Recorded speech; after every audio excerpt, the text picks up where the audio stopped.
Hare Krishna. Welcome everyone for the Sunday morning session on the science of self-realization. So today we have brought a new topic to you. So before we begin our discussions, let's offer our prayers to Prabhupada and Lord Krishna. Namo Mishtupadaya Krishna Preshtaya Bhutale Srimate Bhaktivedanta Swami Namine Namaste Saraswati Deve Gauravani Pracharine Nirvisesha Shunyavadi Paschatya Deshatarine Jaya Sri Krishna Chaitanya Prabhu Nityananda Sri Advaita Gadadhara Sri Vasadi Gaura Bhakta Vrinda Hare Krishna Krishna Krishna Hare Hare Hare Rama Ram Ram Hare Hare. Shri Shri Radha Vrindavan Chandra ki jai. Shri Shri Nitai Gauranga ki jai. Srila Prabhupada ki jai. Nitai Gaur Premanande. So today we are going to discuss a very interesting subject matter of Srila Prabhupada arriving in America. Very wonderful voyage Prabhupada had traveling to America. In fact, the struggle which he underwent before going to America is a different pastime, which we will take it up some other appropriate time. On board Prabhupada, when he started from India to America, it's a very wonderful journey of 37 days. So today we are going to discuss one of the wonderful poems which Prabhupada wrote on board Jaladuta. The ship in which he was going was called Jaladuta. This poem, actually he wrote two poems. This is the last poem he wrote on board on 18 September. Prabhupada, 18 September 1965. Prabhupada started from India, Kolkata, on 13th August 1965. It is 37 days of journey for Prabhupada to reach New York, Boston, New York.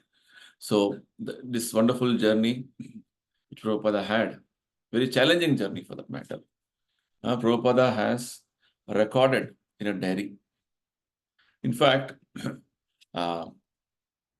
Prabhupada approached many wealthy people in India to help him to go abroad. But there was no positive response from most of them. So Prabhupada actually approached one wealthy businesswoman by name Sumati Morarji, who was the head of a navigation company called India Steam Navigation Company. And finally, that businesswoman, she agreed to send Prabhupada, give a passage for Prabhupada to America on her cargo ship. So this businesswoman was, stationed at Bombay actually. So when this decision that Prabhupada would go on this cargo ship, which is named Jaladuta, his voyage to America was decided in the month of August of that year. Prabhupada was 1965. Prabhupada began making preparations of different things, basically to go to the West as ordered by his spiritual master. So while Prabhupada was meeting the officials at the India Steam Navigation Company, she had got a diary as a complimentary in the early year of 1965. So earlier he used to use this diary for making some entries, appointments. Later on, the same diary Prabhupada used to give his account, or rather give his description of what all he went through in this voyage, in the 37 days voyage, right? So that way, the diary of the voyage of Prabhupada on this board, on this ship Jaladuta, is a very personal account of a very challenging journey that made Prabhupada achieve his life's mission. Prabhupada was ordered by his spiritual master, when Prabhupada met his spiritual master for the first time, that he has to preach the message of Chaitanya Mahaprabhu and Lord Krishna to the English-speaking people. Right? So that is the order which Prabhupada got when he was 27 years old. Right? 26, 27 years old. From that time onwards, Prabhupada was always contemplating how to fulfill this order of his spiritual master. So this voyage to America was a very historical event in Prabhupada's life. Prabhupada had never traveled out of India before this. And he was already 70 years old. In fact, he celebrates his birthday on 70th birthday on board. And also because Prabhupada's birthday, mostly it is Tithi is one day after Janmashtami. Right? So Prabhupada celebrates Janmashtami as well as he completes his 70th year on board Jaladuta. So this particular description or discussion which we're going to have now is basically a poem which Prabhupada writes when he is landing in Boston, right? 1965, 18th September. This Prabhupada writes it as Marakine Bhagavata Dharma, the poem, right? And then, and this Prabhupada has recorded in his own writings. It's still preserved with devotees.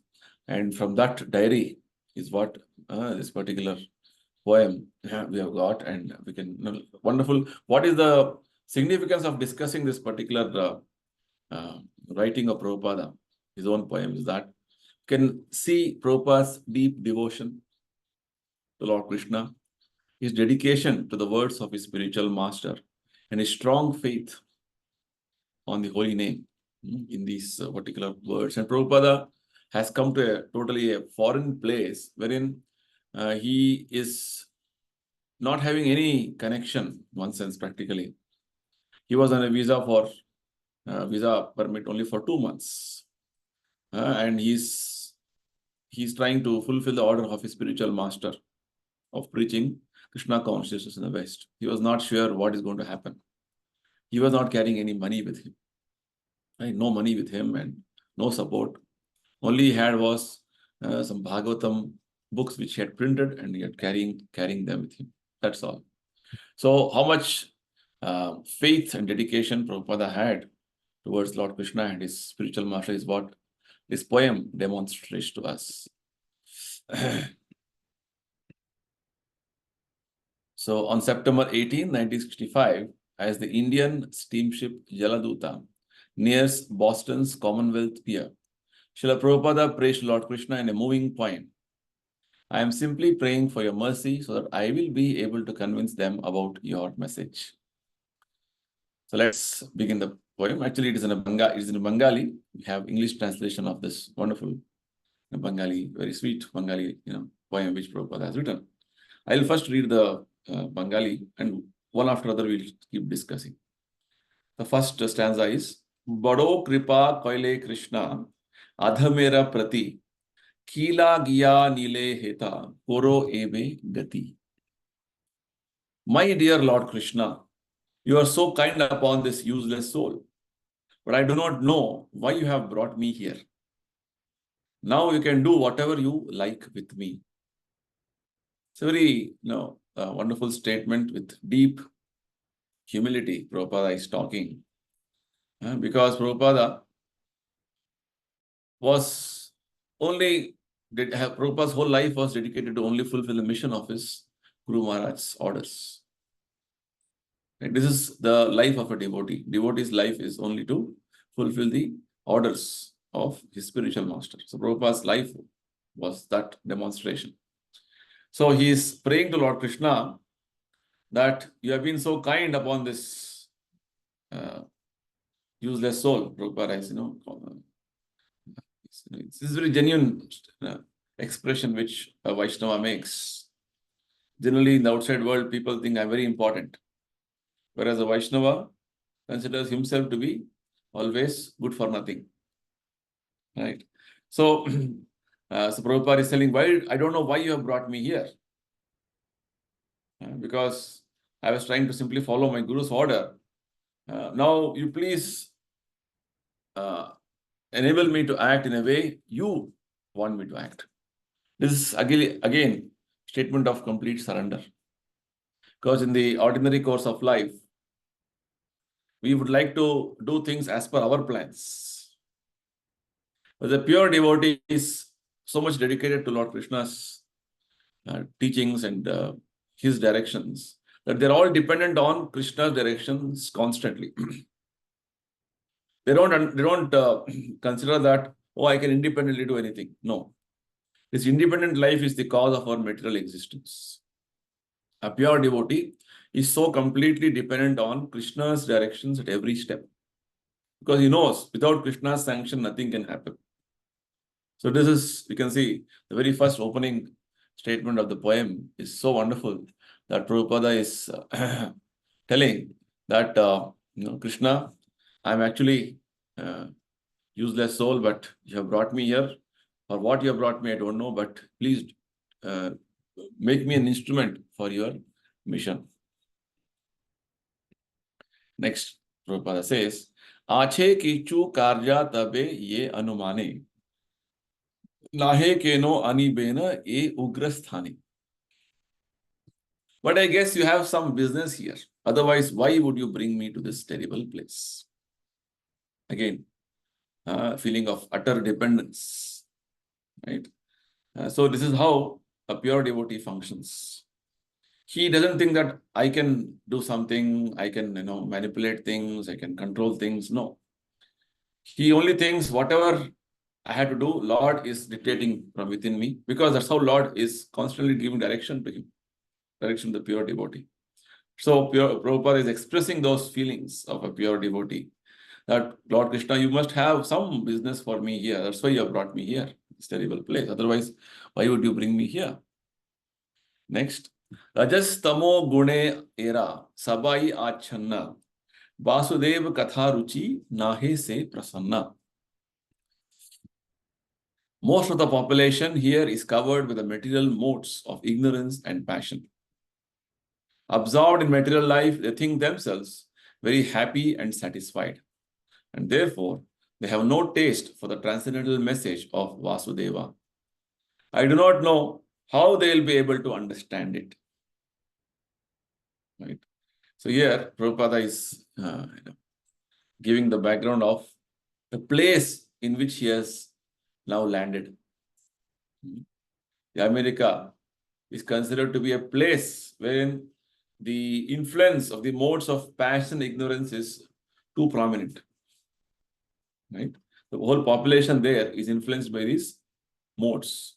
Krishna explains in Bhagavad Gita that material nature, this whole material world, is conducted by Lord Krishna's energy in the form of three modes. They characteristically influence our thinking, feeling, acting, understanding, intelligence, in every aspect. So the three modes are mode of goodness, mode of passion, and mode of ignorance. Right? Mode of goodness basically means the mode in which you can understand what is right, what is wrong. It is the mode of knowledge, mode of illumination. Whereas the mode of passion means you're very active to work for personal and extended gratification. And mode of ignorance basically means inactivity and very ignorant of things, and then laziness. This is called mode of ignorance. So it is predicted in the scriptures that in the Kali Yuga, people are mostly influenced by mode of passion and mode of ignorance. That is Rajoguna and Tamoguna. Rajoguna, Tamoguna means very active for sense gratification, and you are ignorant about your spiritual existence. So Prabhupada is making this particular understanding from the scriptures that especially in the land of America, people wherein they are covered by these modes of passion and ignorance, because they are absorbed in material life. And they think that I am happy, right? I'm very happy. They think themselves very happy and satisfied. So they think, why spiritual life? Spiritual life, what is the need? Therefore, they have no taste for the transcendental message of Vasudeva. So Prabhupada is, again, expressing his utter dependence, his humility. People who are so absorbed in materialistic way of life, even more than on the land of Bharatavarsha. There is some level of spiritual understanding there. I have come to this land, Krishna. I don't know how they will be able to understand this Vasudeva Katha. I have come to preach the message of Chaitanya Mahaprabhu and Lord Krishna. How they will understand this, I don't know. So Prabhupada is expressing his dependence and humility again. Next. Tabe jadi taba kripa hoi hai tuki. Sakala e sambhava hoi tumi e kautuki. But I know your causeless mercy can make everything possible because you're the most expert mystic. So this is a very wonderful quality of a Vaishnava, that the situation, circumstances may be very adversary, very difficult and full of problems, but the devotee has always great faith in Lord Krishna, right? Because Krishna's mercy is called as causeless. Causeless means the reciprocation which Krishna gives is not commensurate to our our dedication and our punya. Just like when you go to market, you have different range of products available in the market. Based on the budget you have, that product which you can afford to, you can get that product, right? You have a garment, 100 rupees also, 500 rupees also, 5,000 rupees also. So based on a budget, what you can afford, you will get that product, right? Whereas with regard to Krishna, Chaitanya Mahaprabhu, they bestow their mercy in a way that even though I may have 1 rupee, but they'll give you mercy worth, say, 1 crore rupees. Let's see. This is the causeless mercy. It means it's not commensurate to my my credit or my qualification. That is called causeless mercy. So here, Prabhupada is telling, only your causeless mercy only can save them, and anything is possible by your causeless mercy. So this is the strong faith a pure devotee Prabhupada has on Lord Krishna and Chaitanya Mahaprabhu. Because Krishna is known as Kautuki, the most expert mystic, because he can do anything which is beyond our understanding and comprehension. Further he says, Ki bhave bhujale tara bhuje se rasa eta kripa koro prabhu kori nija bhasha. How will they understand the mellows of devotional service? O Lord, I am simply praying for your mercy so that I will be able to convince them about your message. So when Prabhupada is telling mellows of devotional service, rasa, it's a very important point which we have to understand. In the material world also, if you see, all of us have different relationships. Somebody is my friend, somebody is my relative, right? Somebody is my parent, right? Like this. And I have my wife, my children. I have different type of relationships with different people. Right? Somebody is working as my driver, my servant.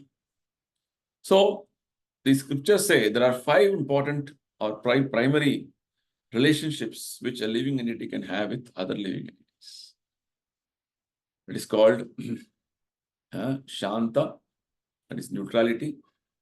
It's like, I'm using computer and it is just taking, it's just giving me service in a very silently, or sitting on a chair, that's giving service. And the next is called Dasya, when somebody is, wanting to serve you and then asking all the requirements of yours and trying to fulfill your requirements. It's called servant relationship. Neutrality relationship, servant relationship, then Shanta, Dasya, Sakhya.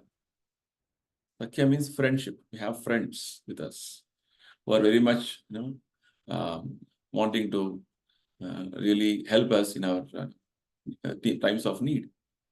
Shanta, Dasya, Sakhya, Vatsalya. Vatsalya means the parental relationship. Father-mother relationship with the children. It's called Vatsalya. And Madhurya. Madhurya means the conjugal relationship between husband, wife, boy and girl is called Madhurya relationship. So these relationships are all originally existing in the spiritual world with Lord Krishna, and all of us are related to Krishna in one or the other relationship, or rasa it is called. This mellow means relationship is there in spiritual world originally. They are reflected in a distorted way in the material world. Because any relationship you have here is not going to last forever. It's going to end with this body. Or even during lifetime also these relationships may end. That's how it is. Whereas in spiritual world, relationship with Krishna is permanent. So Prabhupada is referring to that particular aspect of devotional and service mellows, rasa of bhakti. Because that is a very elevated topic of spiritual subject matter. So how will the people absorbed in modes of passion, ignorance can understand this elevated topic? It is like you're trying to tell mathematics of postgraduate class to a primary school student. How will he understand? Prabhupada is worried about it. It only shows his compassion towards this, the people in America, because all of us are actually spirit souls. So Prabhupada is praying on behalf of all the people in America that I'm simply praying for your mercy so that I will be able to convince them about your message. You see, a pure devotee will never think that, oh, I am able to do, I'm very capable of doing anything. That way, a pure devotee ordinary person will think. Whereas a pure devotee always thinks, I'm incapable. Without your strength, I cannot do anything. Even my speaking ability to convince anybody only comes from you. Right? This is the way of dependence of a pure devotee. So here in this particular stanza, we can see Prabhupada's compassion and his dependence on Lord Krishna. Compassion for the people of America and his dependence on Lord Krishna. Further, Prabhupada says, Tumhara ichhaya sabha hoi maya basha, Tumhara ichhaya nasha, mayara parasha.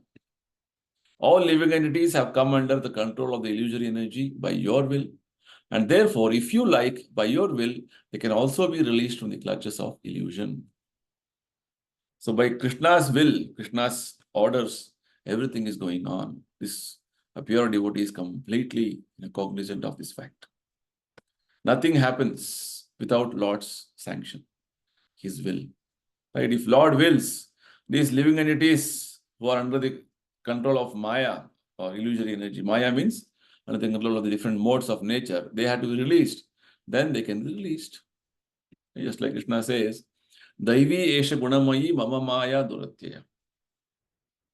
All the living entities are under the control of the stringent laws of material nature, and this material nature is my energy, Krishna says. How can you get released from this Krishna's material energy? Mam eva ye prapadyante maya metam tarjate. When you surrender to Krishna or Krishna's representative, it is possible. Basically, Prabhupada is hinting out, unless these people take up the message what I'm going to give them, there is no hope for them to get released. Very nice understanding. The next Prabhupada says, Taba ichha hoi jadi tadera uddhara bhuji be nishchay taba katha se tumhara. I wish that you may deliver them. Therefore, if you so desire their deliverance, then only will they be able to understand your message. It is the sincerest desire of a pure devotee, a great Vaishnava. Because pure devotees are the greatest philanthropists in the material world. They have just come on the orders of Lord Krishna to deliver all the suffering humanity. Their only prayer is how I can benefit the fellow human beings, so that they are suffering now for want of Krishna consciousness. Because they have forgotten Krishna and they're in great distress. Somehow, if the people can take up the message of Lord Krishna, Vasudeva Katha, and Lord bestows mercy on them, only then their deliverance is possible. That is what pure devotees are praying. Just like ordinarily people go to temple or church or any other place of religious understanding, they are to pray for their own material benefits. Whereas a pure devotee will pray for everybody's spiritual welfare. Just see. A pure devotee's only prayer is, please deliver all these people from suffering, because they cannot tolerate the suffering of this, of the people of the material world. Right? Prahlad Maharaj also, he said, Lord, I'm very happy for my personal level because you have bestowed mercy on me in the form of devotional service, but I am very unhappy. Shoche tato vimukha chetaya indriyartha. I am unhappy for those people who have turned their face against you, and they are maya sukhaya bharamudbhato vimudhan. They have become so foolish, and they are absorbed in material happiness, which is actually illusory. Prahlad Maharaj says. So, pure devotees, great devotees, are all paradukha dukhi. They are always concerned about the welfare. Welfare doesn't mean material welfare. Real spiritual welfare of liberating from this material world. This is what pure devotees want to, always want to benefit the humanity. So this expression of complete, compassion on living entities, again, we can see in this particular stanza. Prabhupada says, Bhagavater katha se taba avatar, dhira haya sune jadi kane bara bara. The words of the Srimad Bhagavatam are your incarnation. And if a sober person repeatedly receives them with submission and oral reception, then he'll be able to understand your message. So Prabhupada is telling, actually, Lord, you have incarnated as Bhagavata. Very nicely, the Bhagavatam it is described at the end of Dwapar Yuga, rather at the end of Kurukshetra war. When Kurukshetra war ended, Kali Yuga started. So Lord Krishna wound up his pastimes and he went back to spiritual world. And in the Bhagavatam, there is a discussion. Now, when Lord Krishna went back to spiritual world, what is the hope for the people of this Kali Yuga? How will they benefit? Or rather, how will they get direction further for moving forward in their spiritual life? So the Bhagavatam discussion, the answer is that Lord Krishna has incarnated as Bhagavata, Srimad Bhagavata, the book Bhagavata, which is actually Krishna himself in the form of a Grantha Bhagavata. So just reading, understanding this Bhagavata repeatedly, bara, as Prabhupada says here, repeatedly giving oral reception, submissive oral reception, very important. Just you have to hear, that's all. Hear Bhagavata again and again. Bhagavad Gita, Bhagavata, go on hearing repeatedly in a very submissive way. Then Krishna's mercy will flow. That's what Prabhupada is trying to tell us here. So Prabhupada is now quoting from Bhagavatam, first canto, a series of verses which is going to give the importance of hearing and how by hearing, step by step, one moves forward in his journey of spiritual life and achieves ultimate perfection. So a series of 5 verses, we'll just go through them. Shrinvatam swakatha Krishna punya shravana kirtanaha hridiyantasto hi abhadrani vidunoti suhrit satam nashta prayeshu abhadreshu nityam bhagavata sevaya bhagavati uttama shloke bhaktir bhavati naishtiki tada rajastamo bhavaha kamalobhadayaschaye cheta etair anavidham sitam sattve prasidati. So the translation goes like this. First I'll read the first 3 verses translation. Bhagavatam it is said, Sri Krishna, the personality of Godhead who is Paramatma, super soul in everyone's heart, and the benefactor of the truthful devotee, cleanses desire for material enjoyment from the heart of the devotee who has developed the urge to hear his messages, which are in themselves virtuous when properly heard and chanted.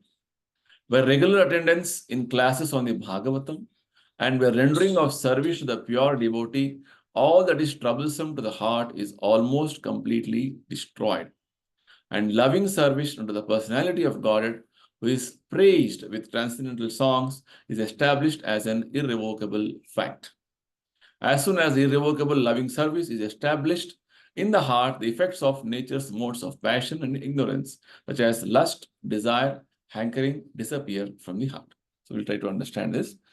So when a person with little faith starts hearing about Krishna, Shrinvatam Swakatha Krishna, Punya Shravana Kirtanaha. So Bhagavata says, just hearing about Krishna, Krishna's messages from Gita, Bhagavatam, itself is an act of piety.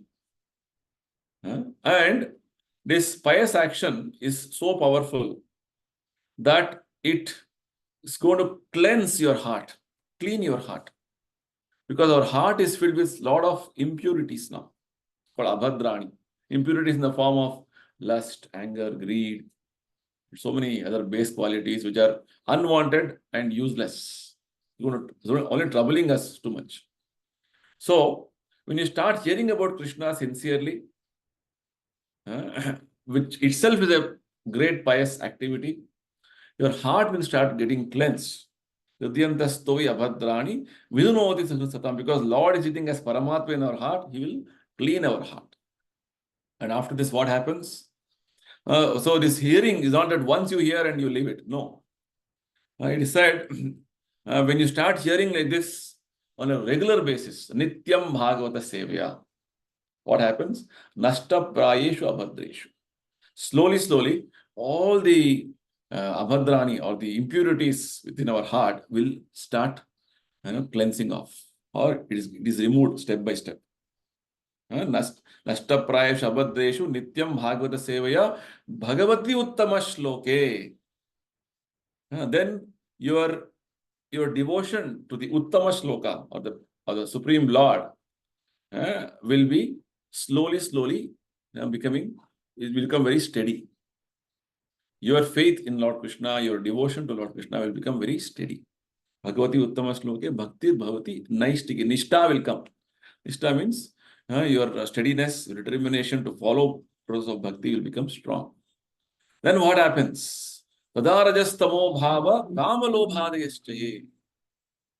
Then the influence of the modes of passion, ignorance is very prominent right now in our consciousness. And passion, ignorance means what? Kama, lobha, krodha, lust, anger, greed. What we are driven by right now. So when you are constantly hearing about Krishna, about Krishna's messages from Gita, Bhagavatam, from pure devotees, your heart is getting cleaned. And cleansing of the heart means from your heart, the impurities like kama, krodha will be vanishing. And to perform pure devotional service, the determination to perform pure devotional service becomes more and more prominent, because you are coming in the mode of, you're being situated yourself in the mode of goodness. At least your mind, which is clouded now, will be cleared of all the, so many doubts and apprehensions, and it will become clear for practicing bhakti. That's what the first 3 verses say.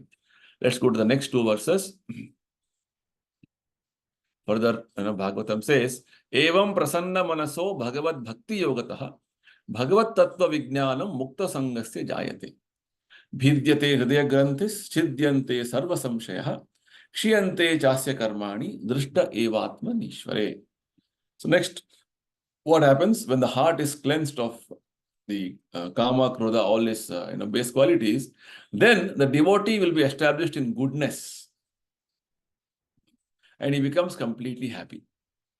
And slowly from material goodness, he'll come to spiritual goodness called unalloyed goodness. what happens then? Thus established in the mode of unalloyed goodness, the man whose mind has been enlivened by contact with devotional service to the Lord gains positive scientific knowledge of the personality of God in the stage of liberation from all material association.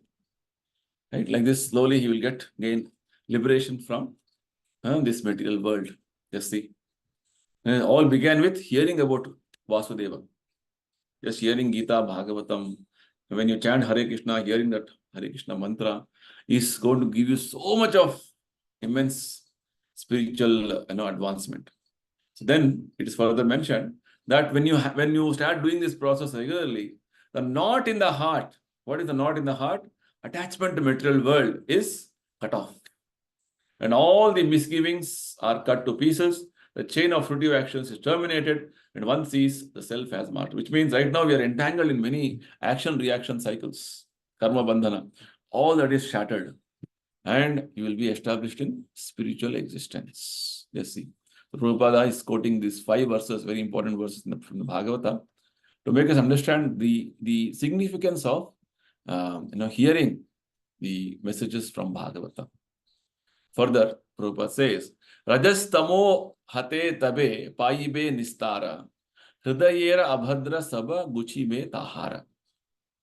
He will become liberated from the influence of the modes of ignorance and passion, and thus all inauspicious things accumulated in the core of the heart will disappear.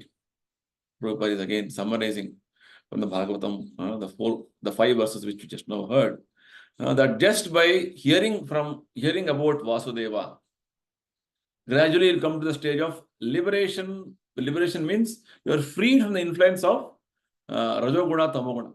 Mode of passion, mode of ignorance, and mode of passion, ignorance, you are freed means you are free from Kama, Krodha, Lobha, all these things. So considered to be abhadra or inauspicious things, which is actually troubling us right now. Then what happens? Ki kore bhujabo katha boro ye chahi, khudra ami dina hina kono shakti nahi. So Prabhupada is again taking the position, in a very humble position. He's telling, how will I make them understand this message of Krishna consciousness? So this secret is there, that just hearing about Krishna in a submissive way, in a very surrendered manner, the person will definitely get liberated. But this thing, how will I convince them? How will I make them understand? His Prabhupada's showing his humility, utter dependence on Krishna. I am very unfortunate, unqualified, and most fallen. See, Ami dina hina kono shakti nahi. I am very unfortunate, unqualified, and the most fallen. Therefore, I am seeking your benediction so that I can convince them, for I am powerless to do so on my own. Again, complete dependence on Krishna, complete surrendered mood of a pure devotee we can see in this statements. It's not simply statements of just to write some poem. Prabhupada has written this. No, these are all genuine emotions of a pure devotee towards Lord Krishna. Because unless you depend on Krishna completely, because Lord Krishna says in Bhagavad Gita, as you surrender, I reciprocate. If your dependence is 100%, reciprocation also will be 100%. If your dependence is to some extent, accordingly Krishna also reciprocates. As you surrender, I reciprocate, Krishna says. So here we can see Prabhupada's complete surrender to Krishna's will, his sanction, his desire, his mercy. That was that is how a pure devotee actually functions in his life. Athacha enecho Prabhu katha boli bare, je tumara ichha Prabhu koro ye bare. Somehow or other, O Lord, you have brought me here to speak about you. No, my Lord, it is up to you to make me a success or failure as you like. See, Prabhupada is just about to land. In fact, he is on the ship only. The ship has come to the port. Now Prabhupada is about to step into the land of America. Before stepping down, his expression of dependence to Krishna is what we can see here. So Prabhupada is writing, somehow or other you have brought me here to speak about you. Because Prabhupada has not come for any sightseeing. Like we go to different places to have a understanding. Oh, nice, wonderful place, beautiful place. It's called sightseeing. Prabhupada has not gone for any sightseeing. Rather, he has gone for a mission. He has gone on a mission for fulfilling the order of his Guru. Right? So he is depending on Lord Krishna, praying to Lord Krishna that whether my arrival in this foreign place should become success or failure is all depending on you. I'm only completely surrendered to you, Krishna. Whatever you want to do, please do it. Whereas when we go out for any work, oh, I want to be successful. No. A devotee only works as a servant of Lord Krishna and his Guru. He's having the servant consciousness. That's what we can see here. Whereas the ordinary consciousness of a person in the material world is, oh, I want to be the master. I want to achieve results. That's how the ordinary person will think. Akhila Jagat Guru Bachana se Amara Alankrita Koribara Khamata Tumara. Says, oh spiritual master of all the worlds, I can simply repeat your message. So if you like, you can make my power of speaking suitable for their understanding. Just see.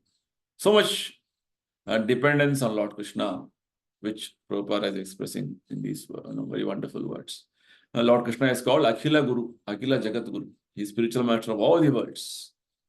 And you have spoken, Lord Krishna has spoken Bhagavad Gita, all the Vedic literatures are coming from Lord Krishna only. So Prabhupada is telling, I am not manufacturing anything new. I'm only going to repeat what you have already spoken, Krishna. So if you like, or if you will, please make this power of my speaking suitable for these people to understand. See how much dependence, how much wonderfully, Prabhupada is writing this point. Right? Just like, we think, oh, my strength, my abilities, my intelligence, my creative power, I can influence people. I'm very, very capable. So we always depend on our strengths. Actually, that strength is not ours also. We simply, falsely claim that it is my strength. A pure devotee, you see in every aspect, from gross to subtle, how he is completely dependent on Krishna. Even the speaking ability which I have, if that has to convince the words which I'm speaking about you only, to convince others, you only have to bestow mercy. That level Prabhupada is speaking here. Next Prabhupada says, Taba kripa hale mora katha shuddha have, shuniya sabara shoka dukkha je guchibe. Only by your causeless mercy will my words become pure. I am sure that when this transcendental message penetrates their hearts, they will certainly feel engladdened and thus become liberated from all unhappy conditions of life. The aspiration a pure devotee like Prabhupada is having, that yes, I am sure that you will bestow mercy. When you bestow mercy, then my power of speech will have that strength, spiritual strength to convince those people, which will actually penetrate the hearts of these conditioned souls. There's a difference. The message of a pure devotee or the words of a pure devotee have this penetrating effect on the conditioned soul. That's the reason. When you hear words of pure devotees like Prabhupada, it goes and awakens you from your ignorance. Otherwise, you go on hearing so many other people talking about so many other things. It will not penetrate us. It will not affect us so much, not impact us so much. So Prabhupada is even praying to the extent, Lord Krishna, that your mercy only can make my words endowed, or it is going to be pregnant with spiritual strength, and that can go and awaken them, penetrate their hearts, and bring them to the proper consciousness. Just see what level a pure devotee is depending on Krishna.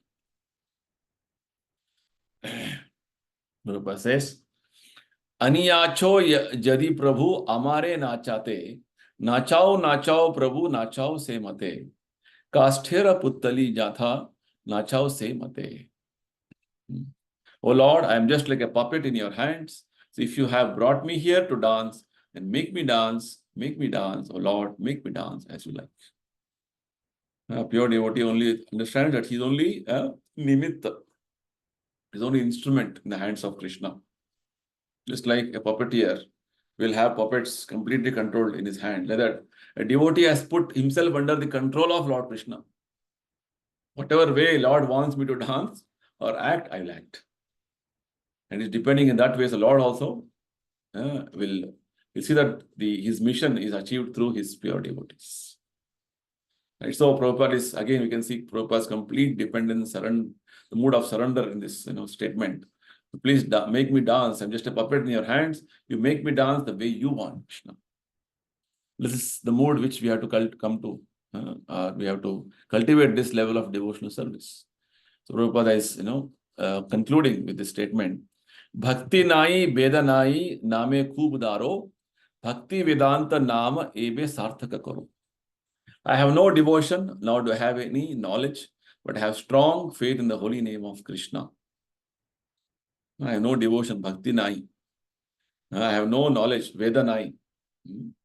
But one thing I have is strong faith in your holy name, Krishna. Prabhupada was given the title Bhaktivedanta, Abhay Charanaravinda Bhaktivedanta Swami Prabhupada. This is complete name. A.C. Bhaktivedanta Swami Prabhupada. So Bhaktivedanta, this name which I have been given, title which I have been given, is, if you want to make this really fulfilling or other, the title should actually suit the way they are given me, then it is left to you. Right? Only your will or your wish can do this, can justify the name which I have got. Title which Lord devotees have given. Which means I am Bhakti and Vedanta together. Prabhupada says, I don't have Bhakti, I don't have Vedanta. But Lord, if you will, my name will be Sarthaka. It is, see, just so much dependence on Krishna and praying in such a wonderful way. Prabhupada finally signs this poem towards the end, saying, find the most unfortunate, insignificant beggar, A.C. Bhaktivedanta Swami, on board the ship Jaladuta, Commonwealth Pier, Boston, Massachusetts, USA, dated 18 September 1965. So it is the wonderful poem just now we went through. In fact, Prabhupada's orders journey of 37 days, Prabhupada had to encounter 2 heart attacks. One of them being very severe, right? While Prabhupada started from 13th August 1965 from Kolkata, somewhere during 24th, 25th August, Prabhupada started feeling seasickness, too much of seasickness and heart pain. And Prabhupada couldn't eat properly. That's the time from 25th of August to almost 2nd of September 1965, Prabhupada didn't make any entries. Prabhupada says, gone through a very great time of crisis. Because it was like a do or die situation for Prabhupada. And Prabhupada went through this challenging situation, and by Lord's mercy, he recovered. And on 37th day, he's landing in America. And before landing in the Boston pier, he's writing this wonderful poem, which we just now discussed. Right. So anybody has any discussion points or any comments, any questions, you can write in the comment box. We will come back to you with the proper answers. So we'll close today and we'll come up with a new topic again next week. Thank you, everybody. Hare Krishna.